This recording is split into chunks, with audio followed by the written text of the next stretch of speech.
রাসূলুল্লাহ সাল্লাল্লাহু আলাইহি ওয়াসাল্লাম ঈদ করেছেন দুটা, ঈদুল আযহা, ঈদুল ফিতর। দুই ঈদের মাঝে দুই রাকাত করে নামাজ পড়েছেন, দুইটা করে খুতবা দিছে। ঈদুল ফিতরে যাওয়ার সময় খেয়ে গেছে, ঈদুল আযহা নামাজ শেষ করে কোরবানির প্রাণীর গোশত দিয়া খাইছে। কিভাবে ঈদ করা লাগবে, এক রাস্তায় গেছে আর এক রাস্তায় ফিরছে। হাদিসে আছে নি? ঈদ পালনের নিয়ম আছে না নাই? ঈদের মাঝে নামাজ আছে না নাই? ঈদের মাঝে নামাজের আগে পরে খুতবা আছে না নাই? এখন যে নতুন একটা ঈদ আপনারা বানাইলেন, ঈদে মিলাদুন নবী, নতুন ঈদ বানায় আপনারা স্লোগান দেন সকল ঈদের সেরা ঈদ ঈদে মিলাদুন নবী।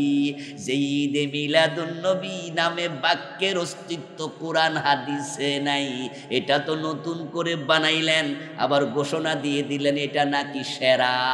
রাসূল যেটি করছে এগুলা বুঝি সেরা না, আমনেরটা সেরা।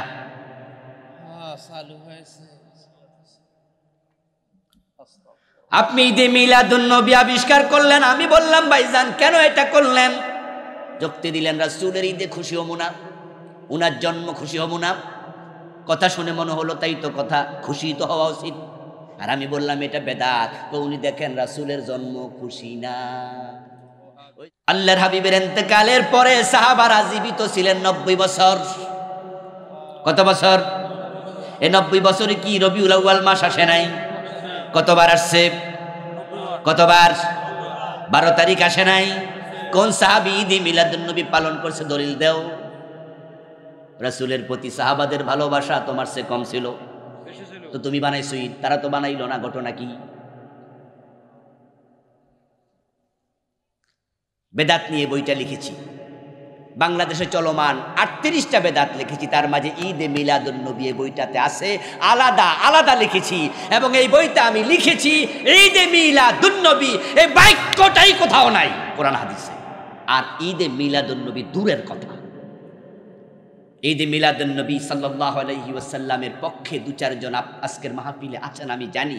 আপনার কাছে আমি বিনয়ের সাথে বলবো এই বইটা আপনি নেবেন, টাকা থাকলে টাকা দিয়ে নেবেন, টাকা নাই আমাকে বলবেন, আমি আপনাকে ফ্রি দেব, অসুবিধা নেই।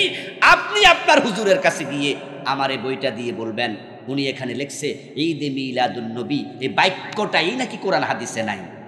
হুজুর থাকলে আপনি দলিল দেন, আবুল কালাম আজাদকে আমরা পরবর্তী মাহফিলে ধরুন। আমি আপনার সামনাসামনি হতে রাজি আছি, কিন্তু আপনার হুজুর ধরবো না, বরং উল্টা আপনারে বকবো যে হেরোয়াজে গেছো কেন। এভাবেই চলছে। বরং বলবে যে তুমি কি আর হুজুর পাইছো না, হেরোয়াজে কেন গেল। যেই বেদাত গুলো সমাজে আছে, আজানের পূর্বে দুরূদ শরীফ পড়ে এমন এলাকা আছে না নাই? আমরা বলি রাসূলের সাহাবারা তো আজানের আগে দুরূদ পড়ে নাই। হযরতে বেলাল আজানের আগে দুরূদ পড়ে নাই, হযরতে আবি মাহজুরা, দুজন রাসূলের মুয়াজ্জিন। আপনারা কেন দুরূদ পড়েন? এটা তো বেদাত হয়ে যাবে।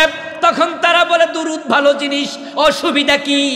আমি বলি দোস্ত, এই যুক্তি দিয়া যদি উনি 10টা বেদাত বানায়, আমি 5টা বানাই, হুজুর 5টা বানায়, এরকম বেদাত 10 বছর 20 বছর চলে, তাহলে পরবর্তী প্রজন্ম ইসলাম আসল কোনটা বেজাল কোনটা সেটা খুঁজেই পাবে না।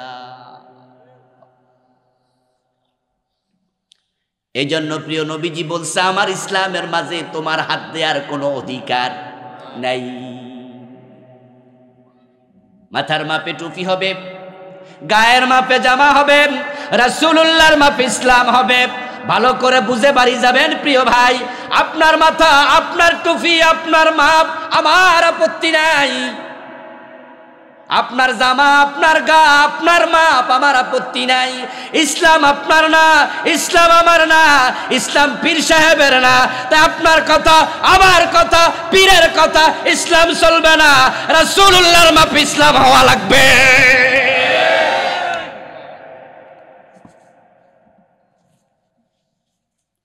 এখন যারা সমাজে বেদাত চালু করেছেন, হাসরের দিন আপনি দেখবেন আমলগুলো কবুল হওয়া বন্ধ।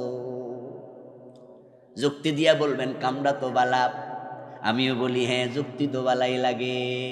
যেমন নামাজ আজানের আগে দুরূদ পড়ছেন, কামড়া তো ভালো। আপনার যুক্তিতে আমি যদি একমত হইয়া বলি জোহরের নামাজের ফরজ 4 রাকাত, 2 রাকাত পড়ার পরে আত্তাহিয়াতু পড়লেন। পড়ার পরে আপনি যদি মনে করেন হাতে যেহেতু সময় আছে দুরূদ শরীফটাও পড়া লই, মাসালা কি? হানাফি মাযহাবের ফতোয়া হলো কোনো ব্যক্তি যদি ফরজ নামাজের 4 এবং 3 রাকাত বিশিষ্ট নামাজের 2 রাকাত পড়ার পরে আত্তাহিয়াতু পড়ে দুরূদ শরীফ পড়ে তাকে সাউ সেজদা দিতে হবে। আবার বলছি মাসালার শুনুন, 3 এবং 4 রাকাত বিশিষ্ট ফরজ নামাজে 2 রাকাতের পরে আত্তাহিয়াতু পড়ে উঠে যেতে হবে। আবদুহু ওয়া রাসূলুহু বলে আল্লাহু আকবার। যদি কেউ আল্লাহুম্মা সাল্লি আলা মুহাম্মাদ অতটুকু বলে ফেলে তাহলে মাসআলা হলো হানাফি মাযহাবের মাসআলা, তাকে সাউ সেজদা দেয়া ওয়াজিব। এবার আপনাদের থেকে একটু শুনি, সাউ সেজদা কি শকে দেয় না জরিমানা? সবাই বলেন, সবাই শকে না জরিমানা? তুমি দুরূদ শরীফ পড়ছে, অন্যায় করছে, কি জরিমানা লাগবে কেন? দুরূদ তো ভালো জিনিস, যেমন আজানের আগে সালাই দিছেন।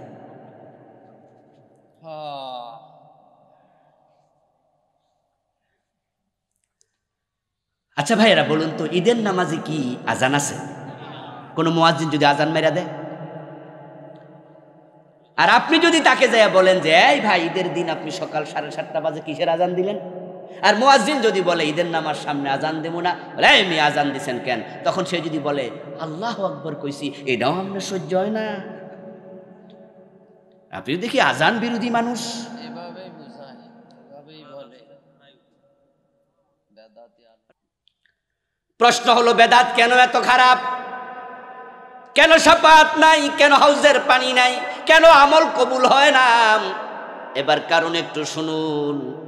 কারণ হলো বেদাত যখন তৈরি হয় তখন সুন্নাহগুলো ধীরে ধীরে মরে যায়। একটা উদাহরণ দিলে বুঝবেন। রাসূলুল্লাহ সাল্লাল্লাহু আলাইহি সাল্লাম ফরজ নামাজের সালাম ফিরানোর পরে তিনি ইস্তেগফার পড়তেন কয়বার? যারা জানেন তারা বলুন। আস্তাগফিরুল্লাহ পড়তেন কয়বার? 3 বার। আস্তাগফিরুল্লাহ, আস্তাগফিরুল্লাহ। একবার বলতেন আল্লাহু আকবার, একবার পড়তেন আয়াতুল কুরসি, সুবহানাল্লাহ পড়তেন 33 বার, আলহামদুলিল্লাহ 33 বার, আল্লাহু আকবার 34-এর হাদিসও আছে, 33-এর হাদিসও 34 বার, 100 বার মোট। আল্লাহুম্মা আনতাস সালাম ওয়া মিনকাস সালাম, এটা পড়তেন কয়বার? এভাবে রাসূলুল্লাহ আরো অনেকগুলো দোয়া পড়তেন, হাদিসের প্রায় সব কিতাবে এগুলো আছে। এখন আমাদের দেশে সালাম ফিরানোর পরে যখন হুজুররা দোয়া শুরু করে দেয়, 30 সেকেন্ডে দোয়া শেষ, 1 মিনিটে দোয়া শেষ, হাত মোছার সাথে সাথে 80% লোক দাঁড়ায়া যায়। রাসূলের শিখানো এই তাসবিহগুলো ইমামও পড়ে না, মুসল্লিও পড়ে না। যখনই একটি বেদাত চালু হয় সাথে সাথে একটা সুন্নাহ মরে যায়।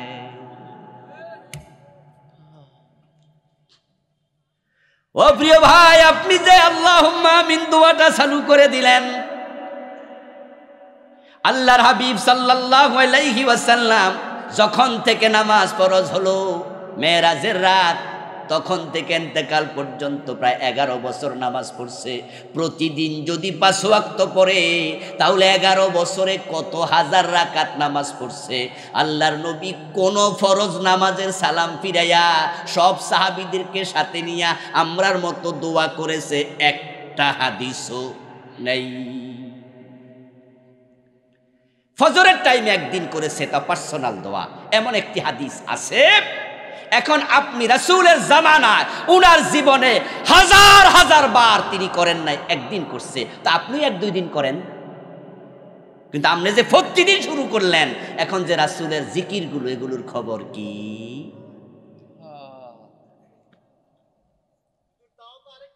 প্লিজ কথা বলবেন না এখন।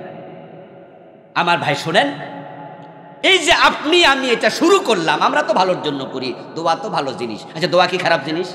নিঃসন্দেহে দোয়া ভালো জিনিস। আল্লাহর কাছে দোয়ার চেয়ে প্রিয় বস্তু আর নাই, হাদিস এটা। কিন্তু ব্যাপারটা হলো এই যে আস্তাগফিরুল্লাহ পড়ছেন, এটা কি দোয়া না? আস্তাগফিরুল্লাহ অর্থ কি? আল্লাহ আমারে মাফ করো। আহারে কি দারুণ দোয়া, কি দারুণ দোয়া, কি দারুণ দোয়া। সিগনিফিকেন্ট কি? আচ্ছা, আমরা যখন ভালো কাজ করি তখন আমরা বলি আল্লাহ তুমি কবুল করো, আর যখন অন্যায় করি তখন বলি আল্লাহ তুমি মাফ করো, নাকি? আমার কথা কি ঠিক না বেঠিক? ভালো কাজ করলে কি বলি? আল্লাহ তুমি দয়া করে কবুল করো, আর অন্যায় করলে আমরা বলি আল্লাহ দয়া করে আমারে ক্ষমা করো। আচ্ছা, নামাজের সালাম ফিরে আস্তাগফিরুল্লাহ বলে কেন? উনি কি অন্যায় কাজ করছে? আসসালামু আলাইকুম ওয়া রাহমাতুল্লাহ, আসসালামু আলাইকুম ওয়া রাহমাতুল্লাহ। সালাম ফিরানো শেষ, রাসূলুল্লাহ আস্তাগফিরুল্লাহ আস্তাগফিরুল্লাহ আস্তাগফিরুল্লাহ, আল্লাহ আমারে মাফ করো মাফ করো মাফ করো। নামাজ তো ভালা কাম, এখানে মাপের প্রশ্ন আসলো কেন? এই দোয়া কেন? কোনোদিন কারণ খুঁজেছেন কিনা আমি জানি না, আমি তার কারণ খুঁজেছি। যেটা আমি পেলাম সেটা হলো ইস্তেগফার করার কারণ। ও আল্লাহ, এই নামাজে তোমারে যেভাবে সেজদা দেয়া দরকার এই সেজদা আমি দিতে পারি নাই, যেভাবে রুকু করা দরকার, নামাজে যেভাবে খুশু খুদু দরকার, তোমার শানের আলোকে আমার হয় না। উম্মত শিখো শিখো, রাসূলের সুন্নাহ শিখো। আমরা নামাজে দাঁড়ানোর পরে মাঝে মাঝে মন কি বাজারে যায় না? নামাজ থেকে মন বেরিয়ে যায় না? তো আল্লাহকে সামনে রাখা আপনার মন আপনি বাজারে পাঠাইলেন, আল্লাহ কি রাগ করার কথা না?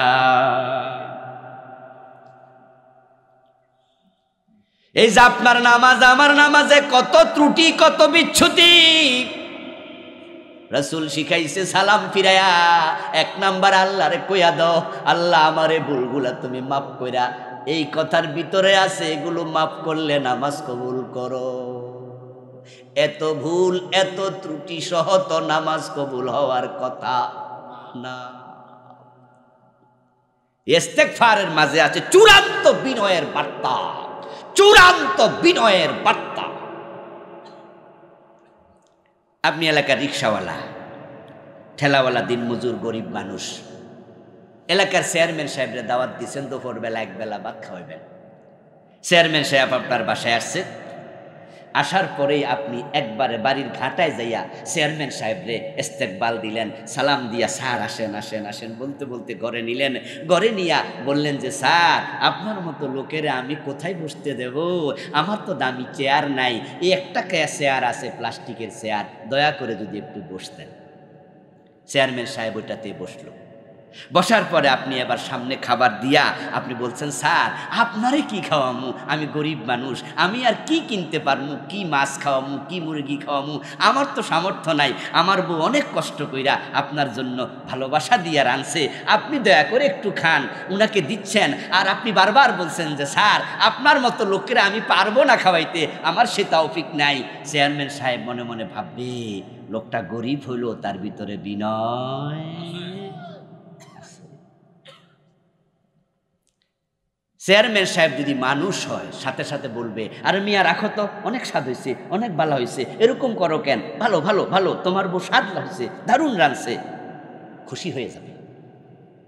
আচ্ছা আপনি যদি মনে করেন চেয়ারম্যানরে দাওয়াত দিয়া 10-15 পদ তরকারি সামনে দিয়া উনি ভাব ধরে করলেন যে চেয়ারম্যান সাহেব খান খান, কক্সবাজার থেকে আনছি ইলিশ, জীবনও এটা পাইবেন না। আর যে মুরগি না, এই মুরগি অ্যাভেলেবেল না, আপনার জন্য আমরা রাঁধছি, এমন জিনিস রাঁধছি আপনার 14 গোষ্ঠী খায় নাই কোনোদিন, খাইয়াল বেটার কি বমি আইব না?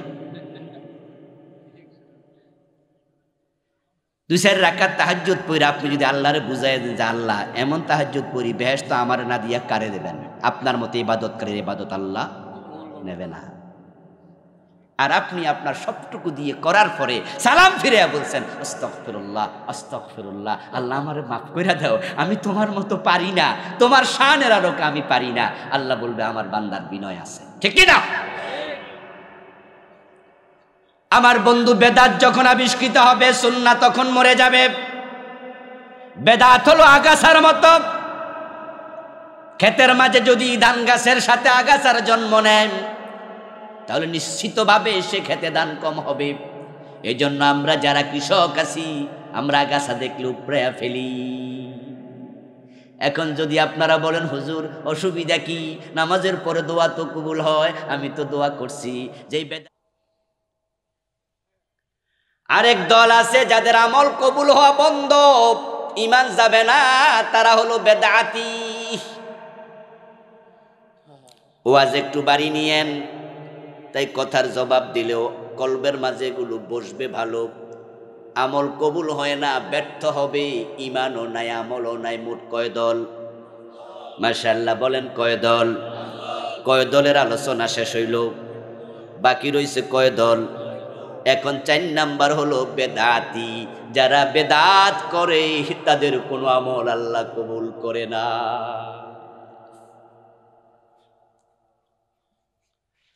বেদাত আল্লাহর নিকট বড় ঘৃণিত কাজ, বড় ঘৃণিত। রাসূলুল্লাহ সাল্লাল্লাহু আলাইহি ওয়াসাল্লাম বলেছেন, যখন কোনো ব্যক্তি বেদাতি হয়ে যাবে, আল্লাহর হাবিব নিজে তাকে লানতের বদদুয়া দিয়ে গেছেন। মান হাদাসা হাদাসা আও আওয়া মুহদাসা ফাআলাইহি লানাতুল্লাহি ওয়াল মালাইকাতি ওয়ান নাসি আজমাইন। যে ব্যক্তি বেদাত আবিষ্কার করে, কোন বেদাতিকে প্যাট্রোনাইজ করে, প্রমোট করে, সহযোগিতা করে, রাসূল বলে আমি নবী বদদুয়া দিলাম তোর উপর আল্লাহর লানত, আল্লাহর গজব। ওয়াল মালাইকা, ফেরেশতাদের লানত, ওয়ান নাসি আজমাইন, এবং বিশ্ব মানবতার লানত তোর উপরে। হাদিসে আসছে, লা ইয়াকবালুল্লাহু লিসাহিবি বিদআতিন সাওমান ওয়ালা সালাতান ওয়ালা সাদাকাতান ওয়ালা হাজ্জান ওয়ালা উমরাতান ওয়ালা জিহাদান ওয়ালা সারফান ওয়ালা আদলান ইয়াখরুজু মিনাল ইসলাম কামা তাখরুজু শাওরাতু মিনাল আজীন। যে ব্যক্তি বেদাতি হয়ে যায়, আল্লাহ তার নামাজ, রোজা, হজ, যাকাত, দান, সাদাকা কিচ্ছু কবুল করে না। বেদাতি আস্তে আস্তে করে ইসলাম থেকে এমন ভাবে বেরিয়ে যায় যেমন আটার খামিরে যদি চুল পরে, মহিলাদের লম্বা চুল টান দিলে বের হয়ে যায়।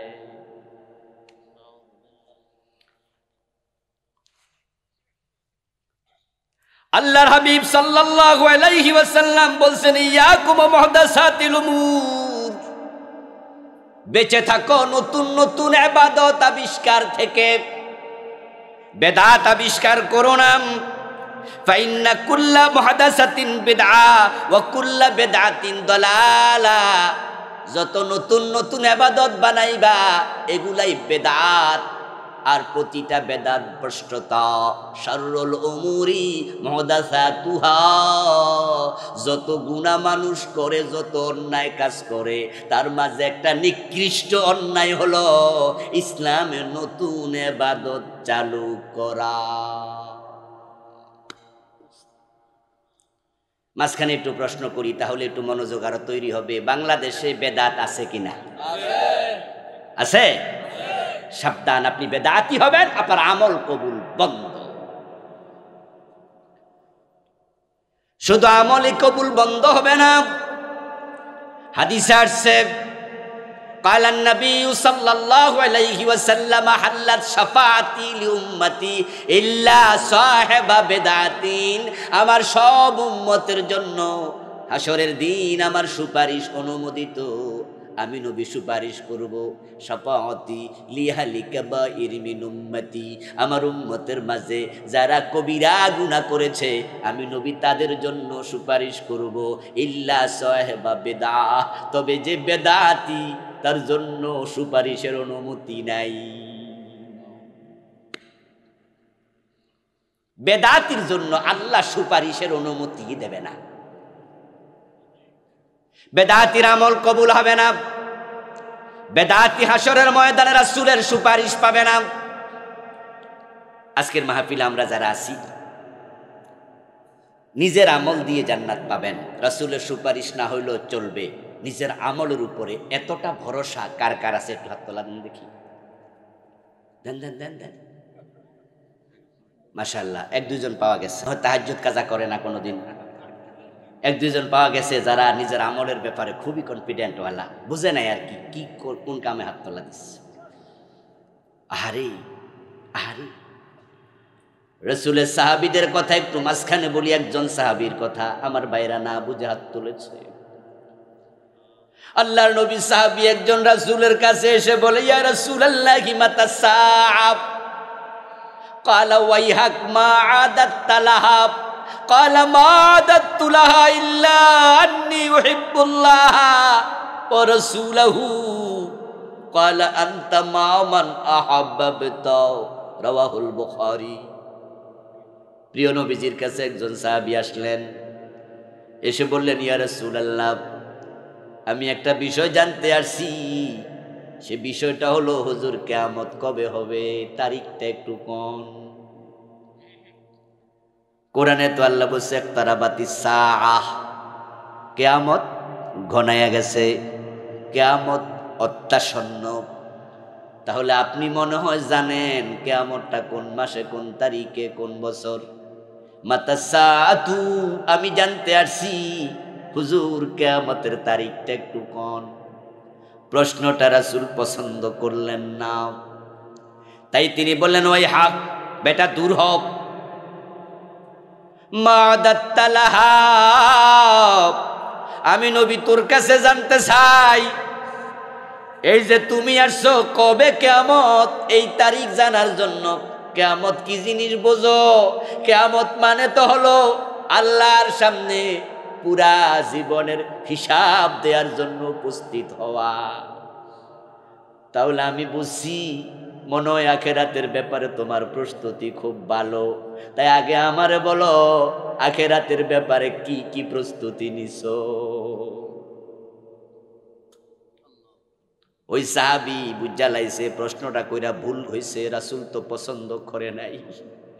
রাসূলুল্লাহর প্রশ্নের মাঝে ধমক আছে, ধমক। তাই তিনি এবার ছোট হয়ে গেলেন, বললেন, মা দাত্তুলাহা, হুজুর আসলে আখেরাতের কোনো প্রস্তুতি আমার নেই। সাহাবী বলে, আর আপনারা হাত তোলা দিচ্ছেন নাকি রাসূলের সুপারিশ লাগবো না, বেহেশতে দৌড় মাইরা ঢুকে যাবেন, বুঝা উত্তর দিচ্ছেন? আবেগে উত্তর দিয়ে ওয়াজ শুনবেন মনোযোগ দিয়া। যেখানে হা সেখানে হা, যেখানে না সেখানে না, সব জায়গা হা বলতে শিখবেন না, ভালো না। আমি দেখেছি আমাদের দেশে শ্রোতাদের মাঝে আবেগ বেশি। এই কয়দিন আগে একজন বক্তা, দুইজন বক্তার বক্তৃতা শুনলাম একই স্টেজে, আপনার হবিগঞ্জ এলাকায়। এই গত 1 মাসের আগে ঘটনা বলছি। প্রথম বক্তা যাইয়া পরের বক্তার বিরুদ্ধে অনেকগুলো আলোচনা করলো। দেখলাম শ্রোতারা ওই বক্তার সাথে বলল হ্যাঁ হ্যাঁ। কিছুক্ষণ পর যার বিরুদ্ধে বলছে হে আইসা আগের বক্তার বিরুদ্ধে আলোচনা করলো, পরের বক্তা আইসা আগের বক্তার বিরুদ্ধে আলোচনা করলো, ওই শ্রোতারা তখনও কয় হ্যাঁ। ঠিক পিছনের ব্যানার এবং শেয়ার সব একরকম। তো যিনি এটা ফেসবুকে দিছে উনি বলে, দেখেন আমাদের দেশের শ্রোতাদের অবস্থা, আগের হুজুরেরও কইছে হ্যাঁ, পরের হুজুরেরও কইছে। আমাদের মতিঝিলে একজন পিসাব ছিল, এত মোটা ফেটোওয়ালা, কয়দিন আগে গেছে ময়রা, জাগা। উনি উনার এক আলোচনায় বলতেছে, আমি রাসূলুল্লাহর মেয়ে মা ফাতেমারে বিয়া করছি। ইউটিউব আপনারা ওয়াজটা পাবেন। আচ্ছা, এই ওয়াজটা শুনছেন নি? এমন কেউ শুনছেন? হাত তোলা দেন তো দেখি। ওই যে হ্যাঁ, তাইলে আমি যে বলছি এটা অনেকে শুনছে। কেন বলছি এবার শোনেন। উনি বলতেছে, আমি রাসূলুল্লাহর মেয়ে মা ফাতেমারে বিয়া করছি। হে মা কইয়া আবার বউ বানা। আচ্ছা, বলার পরে এবার পাবলিকরে প্রশ্ন করতেছে, কথা কি ক্লিয়ার? তখন শ্রোতারা উত্তর দিল কি, কয় হ্যাঁ ক্লিয়ার। এই জালেম আরেক ওয়াজে বলতেছে যে এই চেয়ারে আপনারা যাকে বসা দেখছেন, আর সে গেলে তাকেই দেখতে পাবেন। এই ওয়াজ করে হে আবার জিগায়, কথা কি ক্লিয়ার? শ্রোতারা কয় হ্যাঁ ক্লিয়ার। আমি আশ্চর্য হইলাম যে এই দেশের কি শ্রোতা তৈরি হলো, কোনটা ক্লিয়ার না কোনটা অক্লিয়ার এটাও বোঝে না। সব জায়গায় হ্যাঁ, সব জায়গায় হ্যাঁ বলবেন না। যখন কেউ ভুল বলবে, ভুলকে ভুল বলতে শিখতে হবে, ঠিক না? শুধু সঠিক সাথে একমত হবেন, সঠিক বলে নাই একমত হবেন। কোরআন হাদিসের বাহিরে কারো কথার এক আনা দাম নাই।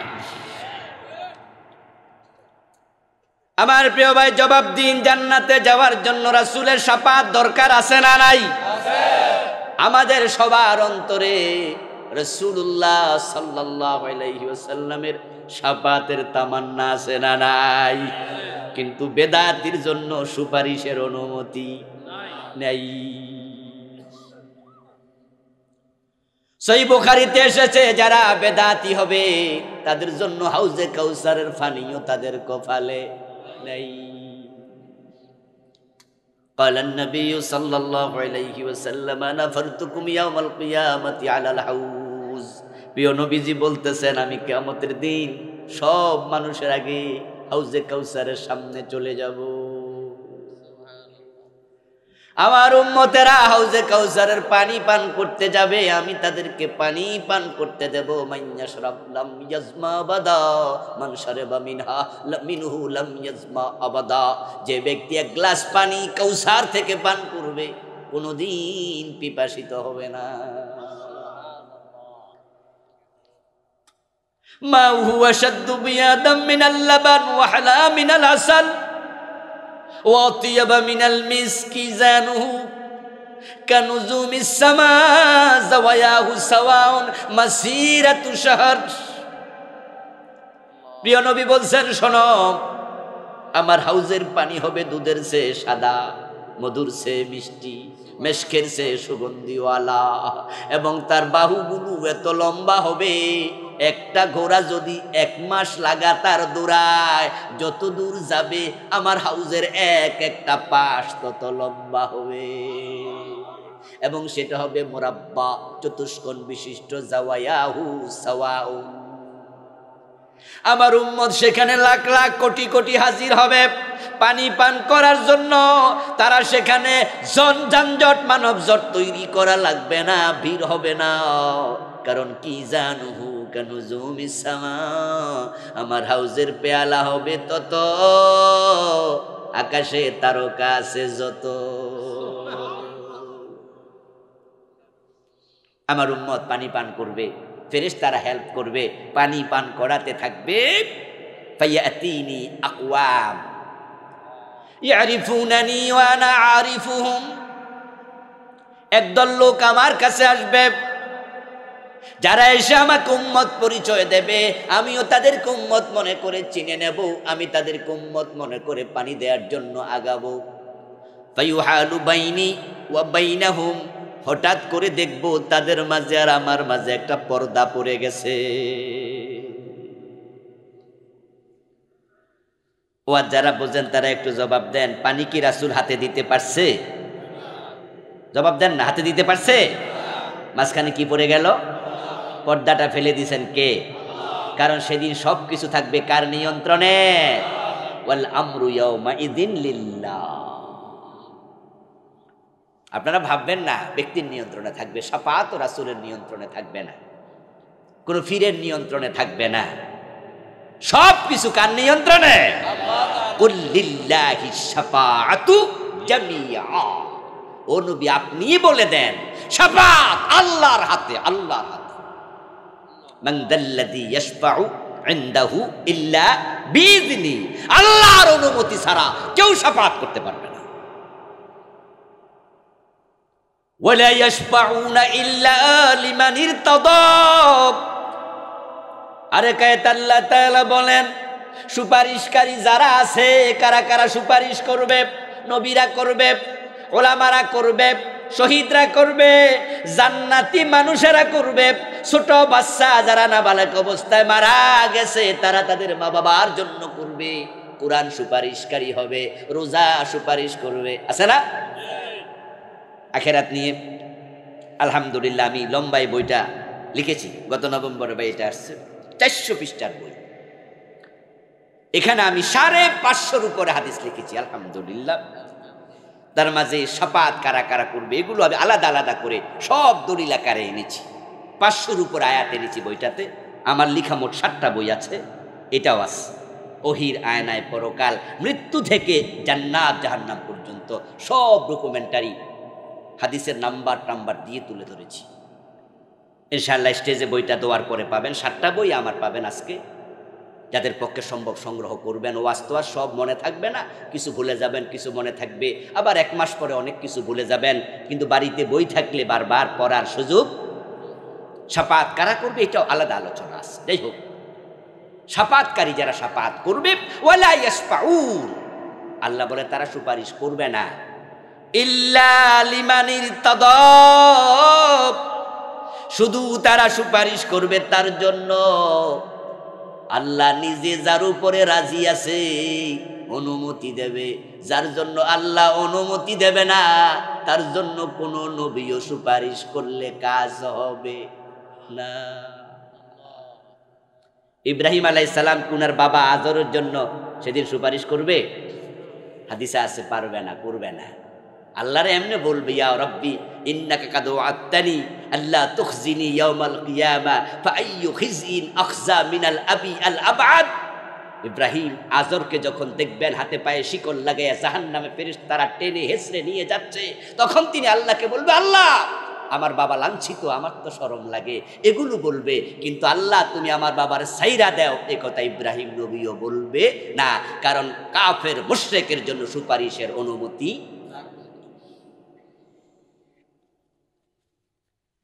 আমার প্রিয় ভাই, এখন আল্লাহর হাবিব বলছে একটা ওয়াল পড়ে যাবে, পর্দা পড়ে যাবে।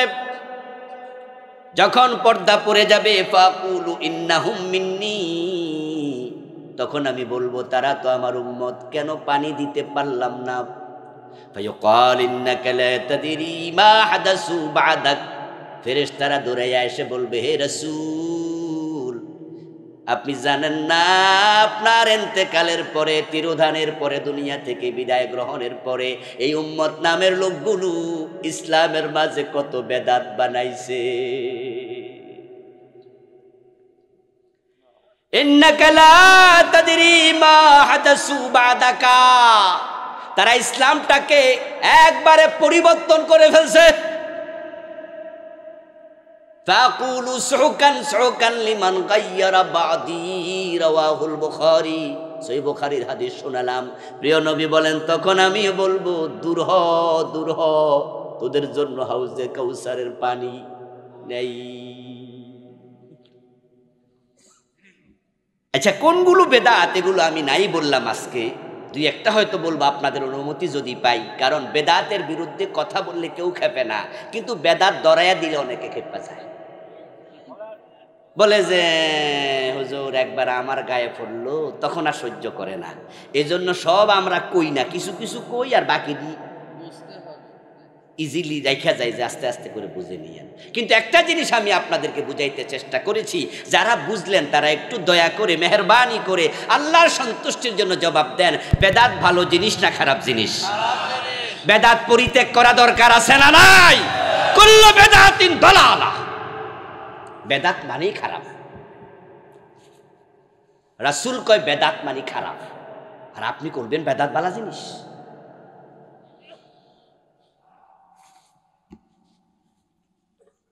কিছু হুজুর দেখবেন মাইক হাতে নিয়ে বলতেছে, আপনাদেরকে ধোকা দেবে, বলবে সব বেদাত যদি খারাপ হয় তাহলে আবুল কালাম আজাদ সাহেব মোবাইল চালায় কেন? মোবাইলও তো বেদাত। কথা বোঝেন নাই? কয় যে তারা হেলিকপ্টারে করে ওয়াজ করতে যায়, বিমানে করে হজে যায়, তো বিমানও তো। কয় মাইকে যে ওয়াজ করে, তো মাইকও তো রাসূলুল্লাহর জামানায় ছিল না, তো মাইকে ওয়াজ করে কেন? এটাও তো। এবার আপনারা শুনা কোন, আরে কথা তো ঠিক, এটা তো আবুল কালাম আজাদ ওয়াজের সময় বুঝি নাই, তাহলে এর কিন্তু কইতাম যে আপনি মাইকে ওয়াজ করেন। আজীব যুক্তি দিল। অথচ বেদাতের সংজ্ঞা হচ্ছে হিয়াল ইবাদাতুল মুহদাসা মা লাম তাকুন ফি জামানিন নবী ওয়া আসহাবিহি, যেটা ইবাদত হিসাবে ছিল না। ও ভাই, মোবাইল কি ইবাদত? এই মাইকে ওয়াজ করা কি ইবাদত? বিমানে চড়া কি ইবাদত? তো তুমি হেডার লগে এটা মিলাইলা কেন? কিসের লগে কি মিলে? আমার ভাইয়েরা, কিছু কিছু ইবাদত আছে যেগুলো রাসূলের জামানায় ছিল না, সাহাবাদের জামানায় ছিল না, আপনি বানাইছেন। এবার বলুন তো, রাসূলুল্লাহর জামানা কি দুরূদ শরীফ ছিল না? সাহাবারা কি দুরূদ শরীফ পড়ে নাই? সুবহানাল্লাহ, সুবহানাল্লাহ, সুবহানাল্লাহ। সাহাবাদের বেশি বেশি দুরূদ আমরা পড়ি না। এবার বলুন তো, দুরূদ পড়ার সময় কিছুক্ষণ বইয়া কিছুক্ষণ খাড়াইয়া এই সিস্টেম কি রাসূলের সাহাবাদের মাঝে ছিল? ছিল না। দুরূদ আপনি পড়বেন, আপনি দাঁড়াইয়াও পড়বেন জায়েজ, বসে পড়বেন জায়েজ, শুয়ে পড়বেন জায়েজ। ঘুম আসে না, শুয়ে শুয়ে কি দুরূদ পড়া যায় না?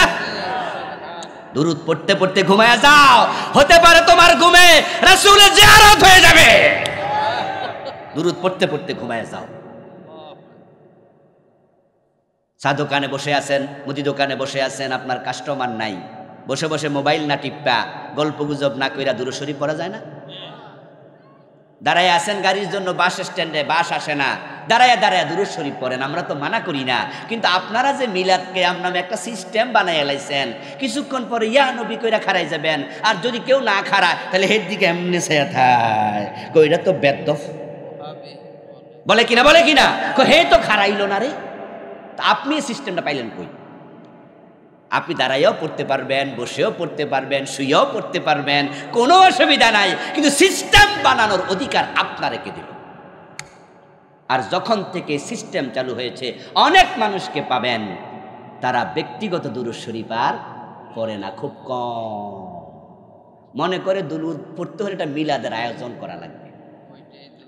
যেই মানুষেরা নিজের বাড়িতে হুজুর দাওয়াত দিয়া কোরআন খতম করায়, খবর নিয়ে দেখেন তারা অনেকে ব্যক্তিগতভাবে কোরআন পড়ে না। খবর নিয়ে দেখেন, ওরা মনে করে হুজুর 10 জন দাওয়াত দিমু, 10 জনে মিলে এক খতম করে লাইব, তা আমার এত কষ্ট করে খতম করা দরকার কি? আর কিছু হুজুরও আছে খতম তারা ফইরা ফইরা বোতলের ভিতরে ঢুকাই রাখে, এবং রমজান মাস আসলে এক হুজুরে 20 খতম মনে 500 টাকা কইরা 20 খতমে 10,000। তো এখন 30 দিনে বেটা 20 খতম কেমনে করবো? না আগে না কইরা রাখছি, সব কইরা কইরা বোতলে ঢুকাই রাখছি। এই জন্য যে 500 টাকা দেয় বোতলের কাক খুলে একটু দে, একটা হইলে এক খতম শেষ। মান ক্বারা হারফাম মিনাল কুরআন ফালাহু আশরু হাসানাত। প্রিয় নবী সাল্লাল্লাহু আলাইহি ওয়াসাল্লাম বলেছেন, যে ব্যক্তি কোরআন মাজিদের একটা অক্ষর তেলাওয়াত করলো, পড়লো, তার জন্য তার আমলনামায় 10 নেকি দেয়া হলো। এখন তেলাওয়াত করলো যে, নেকি পাইলো সে। এখন হুজুরে পয়রা নেকি লইয়া বাড়ি গেছে গা, মাঝখান দিয়ে আপনার 3000 টাকায় লস। এই যে আপনি 10 জন হুজুরে এত টাকা করে দিলেন তো 3000 5000 টাকা। এখন কোরআন শরীফ আপনি পড়ছেন না হুজুরে পড়ছে? তো নেকটা পাইছে কেডা? তা আপনি যে ভাবছেন আপনার বাবার কবরে গেছে গা সওয়াব, কেমনে গেল? 5 দল মানুষ আল্লাহর সামনে হাজির হয়ে দেখবে আমলনামা শূন্য, খালি। এবার বলুন তো, সেখানে যদি আপনার নাম থাকে টেনশন করবেন কিনা? সতর্ক হওয়া দরকার আছে না নাই? সেদিন বিপদে পড়বেন, বিপদে মানুষ সেদিন বুঝবে। এজন্য আল্লাহর সামনে দাঁড়ানোর পর আল্লাহ তাআলা প্রত্যেক মানুষের দুনিয়া যত কাজ করেছে সব কাজের একটা ফিরিস্তি তার সামনে তুলে ধরবে, যেটাকে আমরা বলি আমলনামা। وَكُلَّ إِنسَانٍ أَلْزَمْنَاهُ طَائِرَهُ فِي عُنُقِهِ وَنُخْرِجُ لَهُ يَوْمَ الْقِيَامَةِ كِتَابًا يَلْقَاهُ مَنشُورًا। আমি প্রত্যেক মানুষের গর্দানের ভিতরে আমলনামার ক্যামেরা ঢুকাইয়া দিছি। ওয়ানুখরিজু লাহু ইয়াউমাল কিয়ামা, আমি কিয়ামতের দিন সেটা টেনে বের করব কিতাবা, বই আকারে। ইয়ালকাহু মানশুরা, সে তার সম্মুখে খোলা বইয়ের মতো পাবে। আমি হাতের মাঝে ধরাইয়া বলবো, ইকরা কিতাবাক কাফা বিনাফসিকাল ইয়াউমা আলাইকা হাসিবা।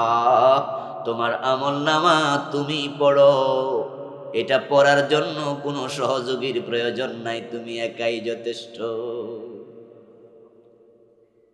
এবার আপনার কোন অপরাধে সেদিন আমলনামা শূন্য পাবেন, সে অপরাধগুলো আপনার বইয়ের মাঝে লেখা। ও মিয়া, তুমি আমারে বলছো তোমার নামাজের সওয়াব কই, রোজার সওয়াব কই? তুমি না পীরের পায়ে সেজদা করছো? এটা না শিরিক? ওই লোক তখন বলবে আল্লাহ পীরের পায়ে সেজদা দিলে শিরিক হয়, আগে তো বুঝি নাই, এখন না বুঝছি, আমারে মাফ করে দেন। আল্লাহ বলবে এখন বুঝা লাভ নাই।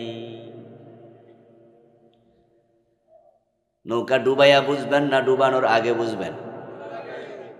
যারা ব্যাককল তারা ডুবাইয়া বোঝে, আর যারা বুদ্ধিমান তারা আগে বোঝে। এই নৌকা তো উড়িস না, বাপ ফলে একাত্রে বাজারে গেছে, এখন নৌকা পারাপার। আইসা ঘাটের মাঝে দেখে নৌকা মানুষ ধরবে 15 জন, নৌকাওয়ালা তুলছে 20 জন। এখন ফোলা কয় আব্বা ওডো, বাপে কয় না না এটা তুটমু না, কারণ লক্ষণ বেশি খারাই রয়েছে। ঠিকই দেখা গেল মাঝখানে যাওয়ার পরে নৌকা গেছে ডুববা। এবার ফোলা বাপের দিকে তাকায় কয় আব্বা বালা হইছে, আব্বা কয় আমার বুদ্ধি আছে।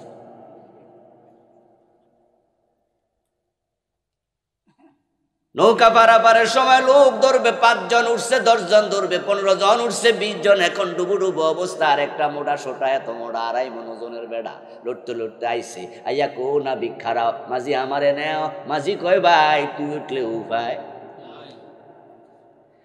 উড়িস না ভাই উড়িস না, তোরে নিমু না। কয় আমি এতজন উঠছে ডুবে না, আমি উঠলে ডুববো নাকি? মাঝির কথা শুনে নাই, লাভ দিয়া উঠছে, উঠার সাথে সাথে ডুবছে। মাঝি কয় কি কইছি? কয় হ্যাঁ না বুঝছি। কয় বুঝলি তো, তবে আমারে এটা আকেল না বেআকেল, ওকুফ না বেকুফ? হাসরের ময়দানে গিয়ে কিছু লোক বুঝবে, তারা দুনিয়ায় বুঝতে চাইবে না।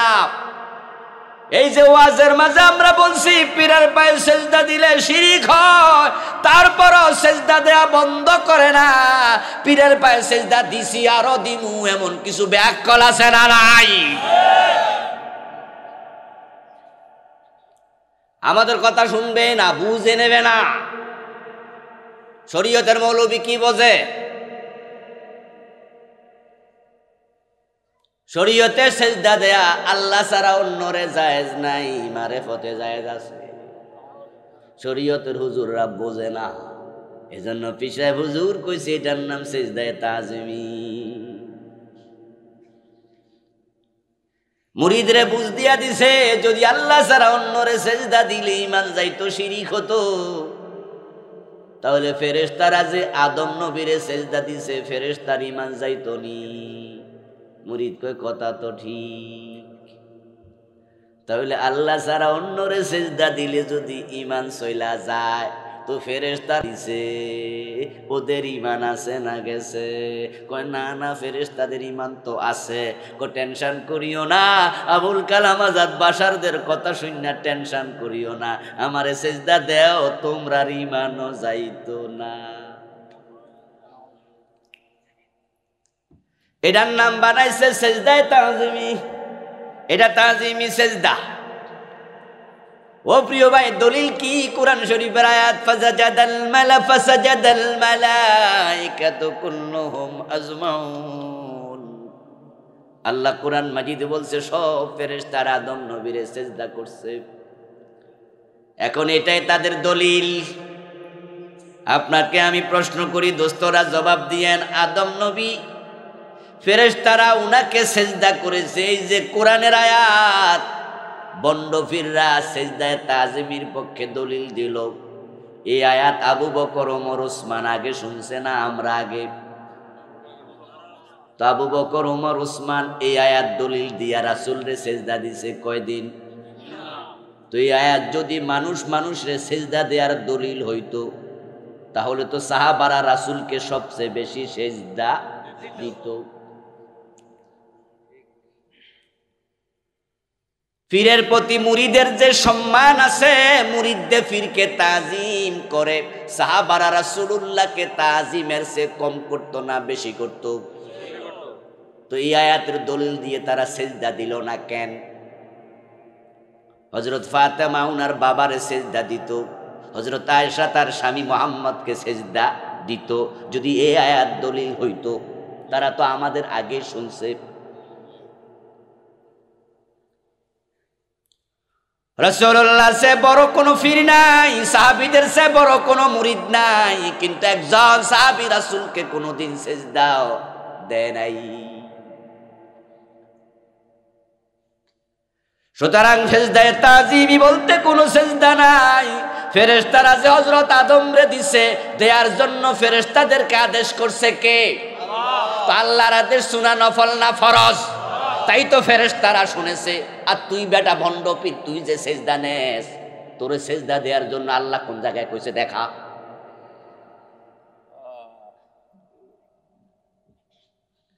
এরপরও বুঝবে না, বুঝতে চাইবে না।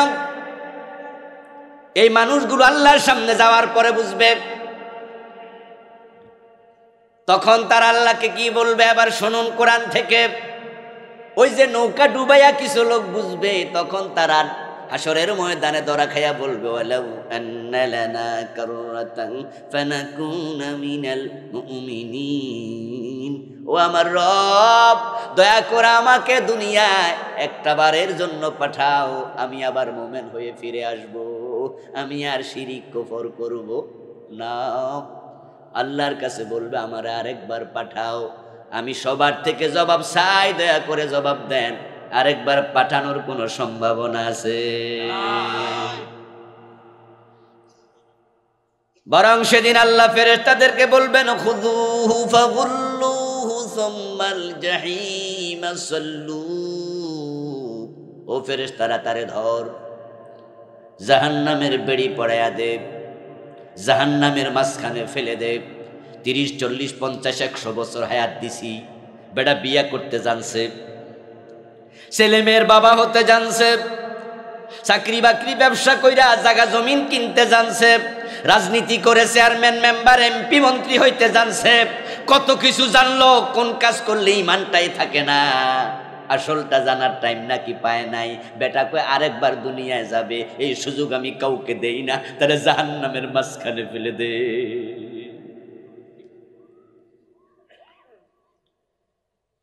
এখন আমরা কি সেখানে গিয়ে বুঝতে চাই না দুনিয়ায় বুঝা উচিত?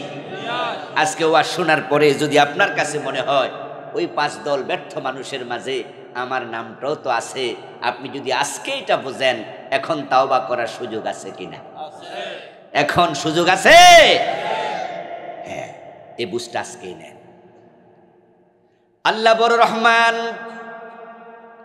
উনি তার রহমতকে 100 ভাগে ভাগ করেছে। জাআলাল্লাহুর রাহমাতা মিয়াতা জুজইন, 100 ভাগ করছে। আমসাকা ইনদাহু 99 আরসালা ইলাদ দুনিয়া জুজআন ওয়াহিদা। দুনিয়ায় পাঠাইছে মাত্র 1 ভাগ, আর 99 ভাগ রহমত আল্লাহ নিজের কাছে রেখে দিয়েছে।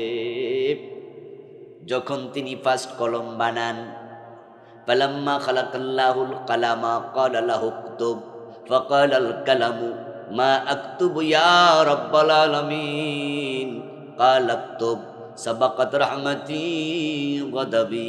আওয়াজ দিয়া বলেন সুবহানাল্লাহ।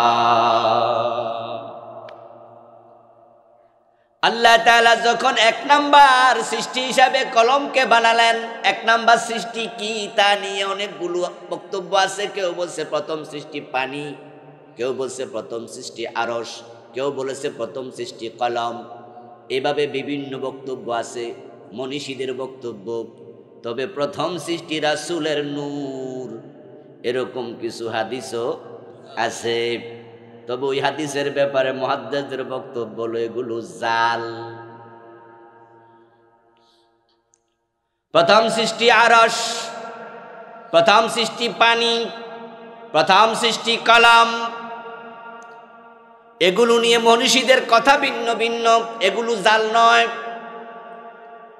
আল্লাহ তাআলা কলমকে বানায়া বললেন লেখ। কলম বলল আমি কি লিখবো রব, আমি কি লিখবো আমি তো জানি না, কি লিখতে হয়।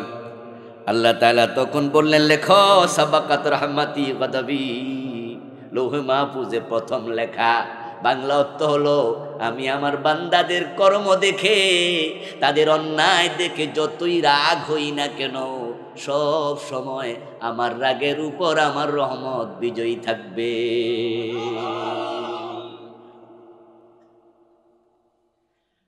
এই রহমতের কারণেই তো আল্লাহ তাআলা তওবার দরজা যখন থেকে খুলছে আজ পর্যন্ত বন্ধ করে নাই। দুনিয়ার ব্যাংক বলেন, আদালত বলেন, স্কুল বলেন, কলেজ বলেন, 24 ঘন্টা খোলা থাকে না, মাঝে মাঝে বন্ধ হয়। এটিএম বুথে টাকা পাওয়ার কথা, মাঝে মাঝে গেলে দেখবেন এটিএম বুথেও টাকা নাই, বন্ধ। কিন্তু তাওবার দরজা বন্ধ 1 সেকেন্ডের জন্য আজ পর্যন্ত আল্লাহ করে নাই।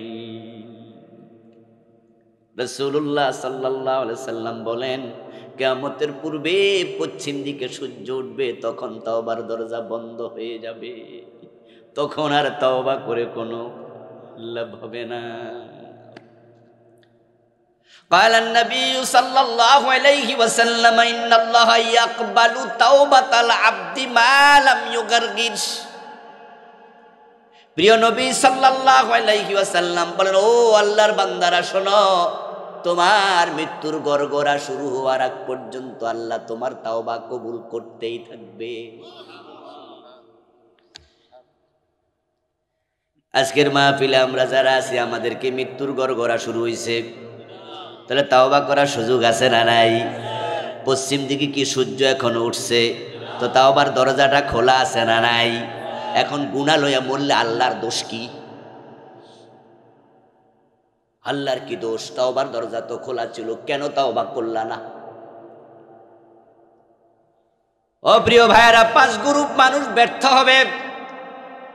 আমল নামা খালি, তার মাঝে 3 গ্রুপ হলো ঈমান হারাও, আর 2 গ্রুপ আছে ঈমান আছে তবে আমল কবুল বন্ধ। এই হলো মোট কয় গ্রুপ? 5। কিছু কিছু কাম আছে যেই কামে ঈমান যায় না, আমল কবুল বন্ধ, যেমন হারাম খাইলে আমল কবুল হবে না। قال النبي صلى الله عليه وسلم من اشترى ثوبا ب10 دراهم فيه درهم حرام لم يقبل الله له صلاته ما دام عليه। কোন ব্যক্তি 10 দিরহাম দিয়া কাপড় কিনলো, 9 দিরহাম হালাল, 1 দিরহাম হারাম। ওই 1 দিরহাম হারাম যদি কাপড়ে ঢুকে যায়, ওই কাপড় পরে যতই নামাজ পড়ো আর 1 রাকাতও কবুল হবে না। যারা সুদে টাকা লাগায় তাদের মাঝে আবার নামাজি সুদখোর আছে কিনা? এই ভাই কথা বলেন, নামাজি সুদখোর আছে কিনা? সুদে টাকা লাগাইয়া আজকেও ওয়াজে আছে এমন লোক আছে কিনা? শুধু নামাজি পড়ে না, শীতের মাঝে ওয়াজও হিন্দু হয়েছে, এবং আজকে ইশারের নামাজও পড়ছে, ইনশাআল্লাহ বেঁচে থাকলে ফজরের নামাজও পড়বে, অথচ উনি সুদে টাকা লাগাইছে।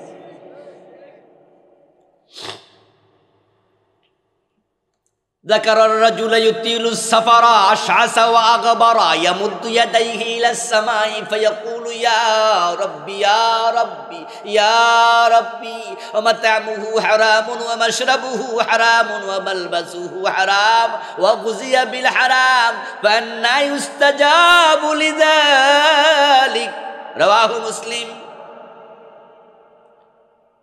প্রিয় নবী সাল্লাল্লাহু আলাইহি ওয়াসাল্লাম উদাহরণ দিয়া বুঝাচ্ছে, এক ব্যক্তি হজ করার জন্য মাথার চুলগুলো এলোমেলো, গায়ের মাঝে ধুলো দূষিত দেহ, ইহরাম বেঁধেছে, তারপরে হেঁটে হেঁটে পায়ে হেঁটে অথবা ঘোড়ায় চড়ে সৌদি আরবে, আগে কাতার থেকে, ইয়ামান থেকে, যারা দূর থেকে মিশর থেকে হজে যেত, তখন কি আজকের মতো হেলিকপ্টার বিমান ছিল? এহরাম বেঁধে গেছে, মাথার চুলগুলো এলোমেলো, গায়ের মাঝে ধুলাবালি, কাবার অঙ্গনে পৌঁছে 2 হাত আকাশের দিকে তুলে এবার দোয়া করছে ইয়া রব্বি বলে বলে, আর মনে মনে ভাবে এমন জায়গায় দাঁড়াইছি যেখানে কত নবীর পায়ের ধুলা লেগে আছে, এমন জায়গার দোয়া আল্লাহ ফিরাবে না, ফিরাবে না। মিনায় দাঁড়াইলো, আরাফায় দাঁড়াইলো, মুজদালিফায় দাঁড়াইলো, মাতাবে দাঁড়াইলো, মিজাবে রহমতের নিচে দাঁড়াইলো, কাবার সামনে দাঁড়ায়া কাবার দোয়ালের সাথে বুক লাগাইয়া দিয়া মুলতাজাম শক্ত করে জড়াইয়া ধরা মনে মনে ভাবে এই জায়গায় কত সাহাবীর বুক লাগছে তার কোনো হিসাব, আমার রব আমার দোয়া ফিরাবে না। অথচ রাসূল বলে শোনো, ওর পেটের মাঝে হারাম ঢুকছে, সুদের টাকা আঙ্গুর কিনছে, ঘোষের টাকা আপেল কিনছে, বোনের জমি বোনের দেয় না, জোর কইরা দখল করে রাখছে এমন ভাই আছে কিনা? অথচ বাপ মরছে 15 বছর আগে, এখনো জমিটা দেয় না। ছোট ভাইরে ঠকায়া বড় ভাই জায়গা দখল করে নিছে, আপন ভাইরে ঠকাইছে এমন জালেম ভাই আছে না নাই? এটা বড় ডাকাত, বড় ডাকাত, বড় ডাকাত। এটা এক কত বড় ডাকাত কল্পনাতীত।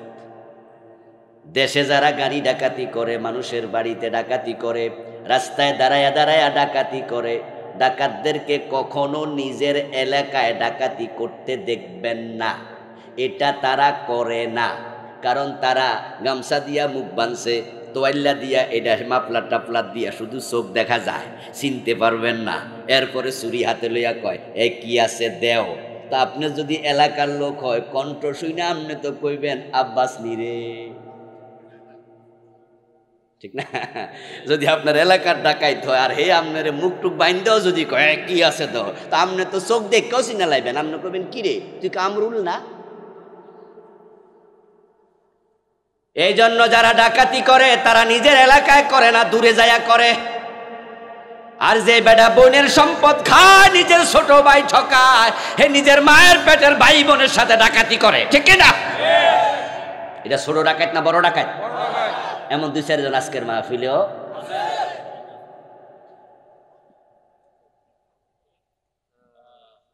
প্রিয় নবী বলছেন সে বেটা দোয়া করছে তার পেটে হারাম, বিদ্যুৎ বিল দিছে যে টাকা দিয়া সে টাকা হারাম, ওই বিদ্যুৎ বিল, বিদ্যুৎ দিয়া পানি উঠছে, পানি পান করছে, কাপড় কিনছে, কাপড়ে হারাম। যদি তুমি হারাম খাও, কাবার চারিপাশে নয়, কাবার ভিতরে ঢুইকা দোয়া করো, দোয়ার কবুল হবে না। 5-10 লোক ব্যর্থতার মাঝে হারাম খোর, ইমান যাবে না। সুদ খাইলে ইমান যায় না, আমরা বলি না যে সুদখোর কাফের, কিন্তু সুদখোর, ঘুষখোর, হারামখোর তোমার ইবাদত কবুল। হাসরে যাই আল্লাহর সামনে দেখবা ইবাদত একটাও নাই, একটাও নাই, সব শেষ, কবুল হওয়া বন্ধ ছিল। এখন কি করবেন? আজকে ওয়াজে এসেও তো বিপদে পড়লাম না? এতদিন ভাবছিলাম আমি জান্নাতি, আজকে তো ধরা খেয়ে যেতে। আমাদের দেশের মানুষ খুবই চালাকি করে আল্লাহর সাথে। अल्लाह को बेजार ना करो, अल्लाह को खुशी रखो, अगर शैतान को बेजार ना करो। हेरा আল্লাহরও খুশি রাখতে চায়, আবার শয়তানকেও বেজার করতে চায় না, দুইটা একসাথে চালায়। এই জন্য সিনেমা হলের মালিক মসজিদ কমিটির সভাপতি, সুদী ব্যাংকের মালিক আবার মসজিদ বানায় দেয়, আছে না? সুদী ব্যাংকের ডিরেক্টর, সুদী ব্যাংকের মালিক আবার মসজিদ বানাইছে 3 তলা। সিনেমা হল চালাচ্ছে, মসজিদেও বেতন দেয়, হুজুররা খাওয়া, এসি লাগাইয়া দেয়। ওয়াজে গেছে সিনেমা হলের মালিক, হুজুর সেদিন শক্ত ওয়াজ করে দিছে। হুজুর ওই মালিকের সামনে বৈশা মালিকরে কইছে, অন্যায় যারা করবে, অন্যায় যারা চালু করবে, তাদের অন্যায়কে যারা ফলো করবে, যত লোক সিনেমা হলে সিনেমা দেখবে, তাদের যত কবিরা গুনাহ হবে। যিনি হল বানাইছে তার একা তত কবিরা গুনাহ হবে। হাদিসুল ওয়াদাল্লু আলাল খাইরি কাফাইলিহি ওয়াদাল্লু আলাশ শাররি কাফাইলিহি, মান সান্না সুন্নাতান হাসানাতান ফালাহু আজরুহা ওয়া আজরু মান আমিলা বিহা ওয়া মান সান্না সুন্নাতান সাইয়্যাতান ফালাহু বিজরুহা ওয়া বিজরু মান আমিলা বিহা। হাদিস শোনায়া দিল, মন খারাপ কইরা বাড়ি গেল। ওই সিনেমা হলের মালিকের বউ জিগায়, মানুষ ওয়াজতে যদি বাড়ি ফিরে মনটা থাকে ফুরফুরা, বালা কাম কইরা আইছে, কিন্তু তোমার মন কালো উল্টা হইল কেন? ওই হুজুর যে ওয়াজ করছে উপায় নাই, কারণ আমার সিনেমা হলে দিনে শু চলে কয়টা? 3টা। এখন 300-তে 300 কইরা 900 লোক সিনেমা দেখে। হেরার যত কবিরা গুনাহ আমার একা যদি হয়, তো 1 মাসের কবিরা গুনাহ দিয়ে দুজকের তলাও জাগা হইব না। তো বউ কয় জান্নাতে দেওয়ার যদি এতই শখ হয় তো সিনেমা হল ছাইরা দাও। দূর, একদিনের ওয়াজে বুঝি ছাইরা দিমু?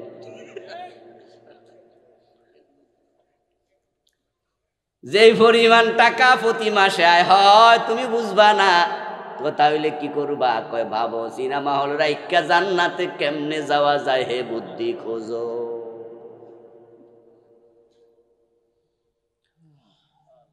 কিছুক্ষণ পরে ইউরেকা ইউরেকা, মন খুশি হাসি দিয়া দিল। বউ কয় কি খবর? কো পাইয়া গেছি। কি পাইছো? কয়ের আগে একবার হুজুর ওয়াজ করছিল যে মসজিদ বানায় আল্লাহ তার জন্য জান্নাতে ঘর বানায়। ওই হাদিস মনে পড়ে গেছে, মান বানা লিল্লাহি মসজিদান বানাল্লাহু লাহু বাইতান ফিল জান্নাহ। তাহলে আমার টাকার তো অভাব নাই, একটা মসজিদ বানায় দেব, আল্লাহ জান্নাতে ঘর বানাবে। হুজুর এটাও কইছিল ওই মসজিদে যত লোক নামাজ পড়বে তাদের যত সওয়াব হবে, আমার কিয়ামত পর্যন্ত আমলনামা সদকায়ে জারিয়া সওয়াব যাইতে থাকবো। তাহলে সিনেমা হল আছে, মসজিদও আছে। মসজিদের সওয়াব আইব ডান কাঁধে, সিনেমা হলের গুনাহ আইব বাম কাঁধে। সুগুনাও আয়ুক সওয়াবও আয়ুক, আল্লাহর সামনে গিয়া দেখবো গুনাহ সমান সওয়াব, গুনাহ এবং সওয়াব সমান সমান। তো গুনাহ সওয়াব কাটাকাটি, মাঝখান দিয়া আমি কোটিপতি।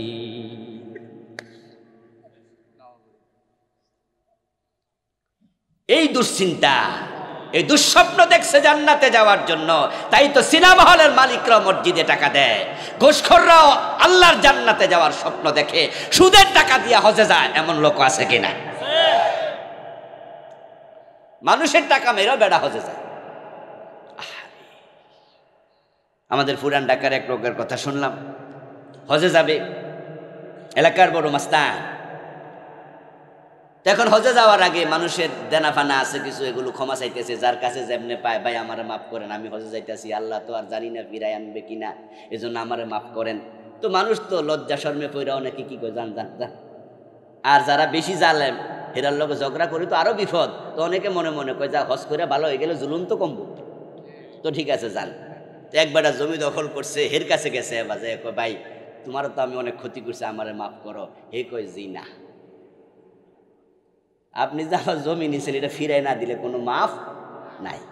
তো সাথে আর দুজন আছিল, কয় যে হেরে দইরা হওয়া, হেরে শোয়া দইরা দইরা শোয়াইছে, আর গলার মাঝে পাড়া দিয়ে কয় মাফ কর। গলায় ফাড়া দিয়া বেড়ার মাফ নিতেছে, কারণ সে হজে যাইতেছে। আচ্ছা আপনারা বলেন তো, এই বেটা যদি মনে করে যে মাফ না দিলে মাইরা লেবো, হে ঠেলায় ফেরে মাফ, এটা কি মাফ হয়েছে? ব্যাককল কারে ক ملك الدرهم ربا وهو يعلم أنه أشد من 36 زينة। ও সুদখোর ভাই শোনো, হাদিস হলো যে ব্যক্তি জেনে শুনে 1 টাকা সুদ খায় তার আমলনামায় 36 বার জেনার গুনাহ লিখে দেয়া হয়। 100 টাকা সুদ খেলে 3600 বার জেনার গুনাহ হয়ে যাবে। 1000 টাকা সুদ খেলে 36,000 বার জেনার গুনাহ হয়ে যাবে। 1000 টাকা যারা সুদ খাইয়া মসজিদ ইমামের পিছনে দাঁড়ায়া নামাজ পড়ো, তোমার মতো জেনা তো একটা পতিতালয়ের পতিতাও করে নাই।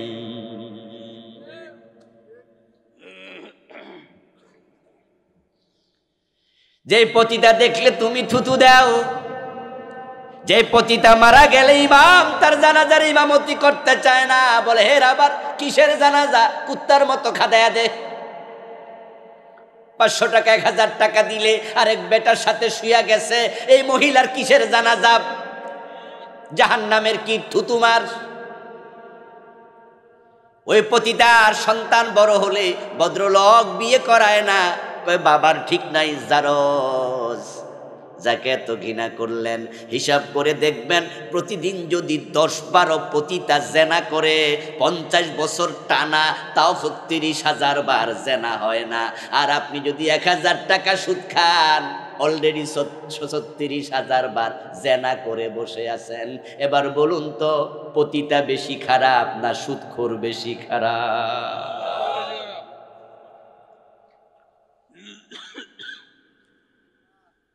একটু মনস্তাত্ত্বিক চিন্তা করুন, সাইকোলজিক্যালি ভাবুন।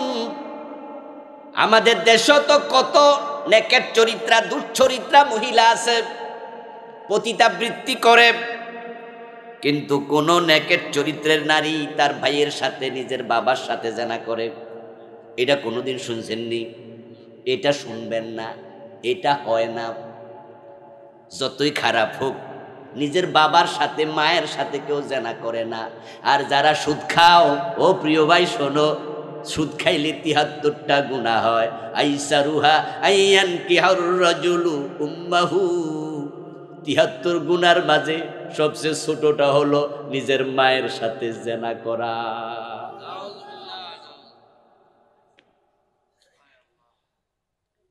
এই জন্য আজকের ওয়াজ যারা শুনতেছেন, যদি আপনার জান্নাতে যাওয়ার শখ থাকে, হারামের সাথে সম্পর্ক রাখা যাবে না। যদি রাইক্কা মরো, আল্লাহর সামনে গিয়ে দেখবা তোমার আমল নামায় কোনো নেক নাই। হারাম খাইছো, আমল কবুল হওয়া বন্ধ। আমার বন্ধু আসুন এবার ৩ নাম্বার হলো যে ৩ জন ঈমান সহ হারায়। ১ নাম্বার কুফর, ২ নাম্বার শিরক, ৩ নাম্বার নিফাক। ওই ৩ গুরু হাশরের ময়দানে দেখবে ঈমানও নাই, আমলও নাই। এবার বলুন তো, বাংলাদেশে শিরিক আছে কিনা? শুধুমাত্র কি ওরাই শিরিক করে যারা পীরের পায়ে সেজদা দেয়? না ভাই, শিরিক নিয়ে আলাদা বই লিখছি। এটার মাঝে বাংলাদেশে চলমান ২৯টা শিরিক লিখছি। ২৯টা। শুধু পীরের পায়ে সেজদা দেয়া শিরিক না, পীরের কাছে যায় সন্তান চায়, এমন লোক আছে কিনা? কেউ ফিরে না খালি হাতে খাজা বাবার। হ্যাঁ, অথচ সন্তান দেয়ার মালিক একমাত্র কে? যখন নির্বাচন আসে তখন স্লোগান দেয়, জনগণ সকল ক্ষমতার উৎস। এই স্লোগান যে দেবে সে মুশরিক হয়ে যাবে, কারণ সব ক্ষমতার মালিক কে? আন্নাল কুওয়াতা লিল্লাহি জামিআ। সব ক্ষমতার উৎস আল্লাহ, জনগণ নয়, জনগণ নয়, জনগণ নয়। কুলিল্লাহুম্মা মালিকাল মুলক তুতিল মুলকা মান তাশা। হে নবী, আপনি বলে দেন, ও রাজাধিরাজ আল্লাহ, আপনি যাকে চান তাকে ক্ষমতা দেন। পাবলিক দেয়? পাবলিক ঘুমায়া থাকে, ক্ষমতা চলে যায়।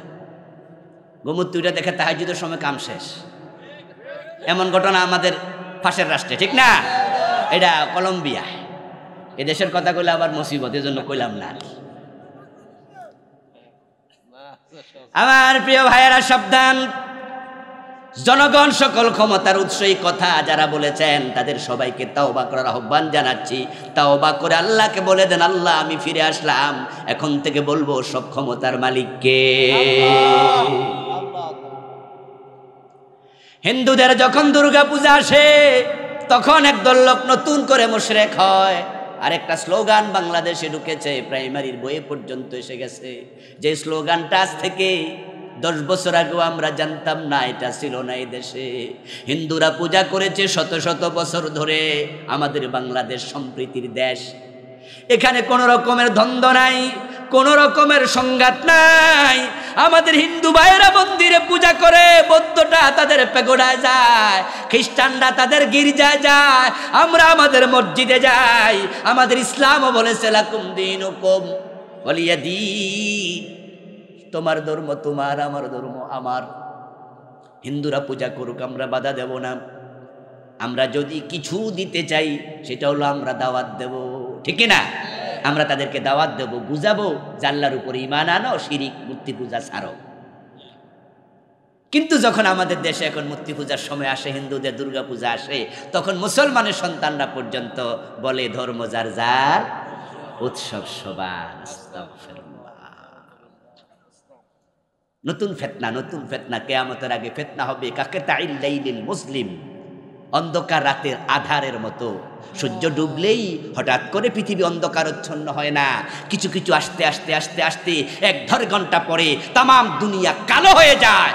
ঠিক কিয়ামতের আগে ফিতনা একটা একটা একটা একটা করে আসতে থাকবে, নতুন নতুন আসবে।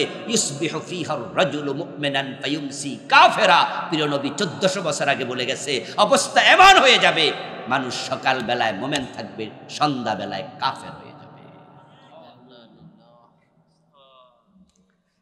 আমার প্রিয় ভাইয়েরা, এভাবে শিরিক চলছে। ২৯টা লিখছি, জানবেন আর বললাম না। ২ নাম্বার, নেফাক নেফাক নেফাক, অন্তরে নেফাক ঢুকলে ঈমান শেষ। রাসূলুল্লাহ জামানায় মুনাফিক ছিল, আজকের জামানায় আসেনি? আছে কিনা? ইযা উনজিলাত সূরাতুম মুহকামা ওয়া যুকিরা ফীহাল কিতাল রাআইতাল্লাযীনা ফী কুলূবিহিম মারাদুন ইয়ানজুরুনা ইলাইকা নাযারাল মাগশিয়্যি আলাইহি মিনাল মাউত। ও নবী, মুনাফিক কেমনে চিনবেন? শুনুন, যখন আপনার উপরে কোনো জিহাদের আয়াত নাজিল হয়, কেতালের আয়াত নাজিল হয়, আর আপনি জিহাদের আয়াত তেলাওয়াত করে শুনান, আপনার সামনে কিছু লোক দেখবেন চেহারা কালো হয়ে গেছে। রাআইতাল্লাযীনা ফী কুলূবিহিম মারাদুন ইয়ানজুরুনা ইলাইকা নাযারাল মাগশিয়্যি আলাইহি মিনাল মাউত।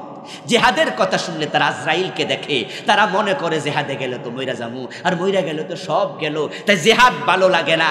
যাদের চেহারায় কালো আবরণ আসবে, আবহ আসবে, বুঝবেন তাদের কলবের মাঝে মুনাফিকি ঢুকেছে। ঠিক আজকের এই দিনে জিহাদের কথা শুনলে জঙ্গিবাদের গন্ধ খোঁজে এমন একদল জালেম আছে না নাই? অথচ জিহাদের সাথে জঙ্গিবাদের কোনো সম্পর্ক নাই। জিহাদ করা ফরজ, জঙ্গিবাদ হারাম। জঙ্গিবাদ হচ্ছে নিরীহ মানুষকে আক্রমণ করা, আর জিহাদ হচ্ছে অন্যায় প্রতিবাদ করা। রাসূলকে জিহাদ করেন নাই? জোরে বলতে হবে, করেছেন কিনা? প্রিয় নবী 27টি যুদ্ধে সেনাপতি ছিলেন। একজন সাহাবীর নাম আপনি খুঁজে পাবেন না যিনি জিহাদের মাঠে যান নাই। একজন, নো এ সিঙ্গেল পারসন, একজনও খুঁজে পাবেন। একজন ছিল অন্ধ, নাম ছিল আব্দুল্লাহ ইবনে উম্মে মাকতুম রাদিয়াল্লাহু তাআলা আনহু। উনার জীবনী পড়লাম বাংলায়, চমৎকার লিখেছে সাহাবীদের জীবনী। বইয়ের নাম আসহাবে রাসূলের জীবন কথা। লেখক ডক্টর আব্দুল মাহবুব, ঢাকা বিশ্ববিদ্যালয়ের অ্যারাবিক ডিপার্টমেন্টের প্রফেসর ছিলেন। 7 খণ্ডে সাহাবীদের জীবনীর বই লিখেছেন। এত চমৎকার বই বাংলা ভাষায় দ্বিতীয়টা সাহাবীদের জীবনের উপরে নাই। কিনবেন, পড়বেন, এমন ভালো লাগবে। এমনও সময় গিয়েছে ওই বই পড়ার সময় রাতের 2টা-3টা বেজেছে, মনে হয় যেন এই জীবনীটা শেষ করে ঘুমাই। ঘুম আসবে না শেষ না করলে। এত দারুণ, এত দারুণ। বইয়ের নাম কি বললাম? আসহাবে রাসূলের জীবন কথা। বই কিনে কেউ দেউলিয়া হয় না, কিনবেন। ইবনে উম্মে মাকতুমের জীবনী পড়ে দেখলাম উনিও জিহাদের মাঠে শহীদ হয়েছে। সুবহানাল্লাহ। অন্ধ মানুষ। যে যুদ্ধে, সে যুদ্ধের নাম গাজওয়ায়ে কাদেসিয়া। যুদ্ধটি হয়েছিল হযরত ওমর যখন খলিফা, তখন ফারুকে আজমের দরবারে ইবনে উম্মে মাকতুম অন্ধ মানুষ হাজির হলেন। হাজির হয়ে বলে, হে রবি, হে খলিফা, আমিরুল মুমিনিন, আপনার কাছে একটা দরখাস্ত নিয়ে আমি এসেছি। হযরত ওমর বলে, আমার ভাই, তুমি কোন দরখাস্ত নিয়ে এসেছো বলো। বলে, আমাকে যুদ্ধে পাঠাতে হবে। আমি শুনেছি গাজওয়ায়ে কাদেসিয়াতে মুজাহিদ পাঠাচ্ছেন। হযরত ওমর বলে, ও ভাই আমার, কানা মানুষ, অন্ধ মানুষ, যুদ্ধে যাইয়া তুমি করবাটা কি? এটা তো তোমার কাম না। আল্লাহ তো অন্ধের উপরে যুদ্ধ ফরজ করে নাই, তুমি কেন যাইবা? ইবনে উম্মে মাকতুম জবাব দেয়, আমিরুল মুমিনিন, আমি জানি এই প্রশ্ন আপনি আমারে করবেন। আমার কত সতীর্থ, কত বন্ধু যুদ্ধের মাঠে গিয়ে শহীদ হইয়া অলরেডি জান্নাতের ভিতরে নেয়ামত খাইতাছে, আর আমি তো সেটা পারলাম না। আমার কত সঙ্গী সাথী যুদ্ধের মাঠ থেকে আমলনামা সওয়াবে ভরপুর কইরা বাড়ি ফিরছে। রাসূলুল্লাহ আমাকে মসজিদে নববীর ইমামতির দায়িত্ব দিয়া জিহাদের মাঠে চলে যেতেন, আমাকে সাথে নেন না। আমি অন্ধ মানুষ। আবু বকরও সাথে নেয় নাই। আমার তো আর সহ্য হয় না, আমি আপনার কাছে এসেছি, এই যুদ্ধে আমাকে পাঠাতেই হবে। হ্যাঁ, আমি জানি তলোয়ার হাতে নিয়া জিহাদ আমি করতে পারবো না, যেহেতু আমার চোখ নাই, আমি দেখি না কে কাফের কে মুমিন। তবে যদি আপনি কালেমার পতাকাটা আমার হাতে দেন, আমি আব্দুল্লাহ ইবনে উম্মে মাকতুম ওয়াদা দিলাম, জীবন থাকতে কালেমার পতাকাটা মাটিতে পড়তে দেব না। কালেমার পতাকা ধরে রাখতে তার চোখ লাগে না, আমি 2 হাত দিয়ে এমনি তোলা দিয়ে ধরে রাখবো। সুবহানাল্লাহ। আপনার সাথে ওয়াদা দিলাম আমি এইটা মাটিতে পড়তে দেব না। আবেগ দেখে হযরত ওমর, যিনি ওই যুদ্ধে সেনাপতি ছিলেন, তাকে ডেকে বললেন, কালেমার পতাকাটা এই যুদ্ধে তোমার হাতে দিব না, সেনাপতি তুমি, তবে পতাকাটা দেবো আমি কানা ভাইয়ের হাতে। সুবহানাল্লাহ বলবেন না ভাইয়েরা, যে আমার এই ভাই কালেমার পতাকা নিয়ে যুদ্ধে যাক।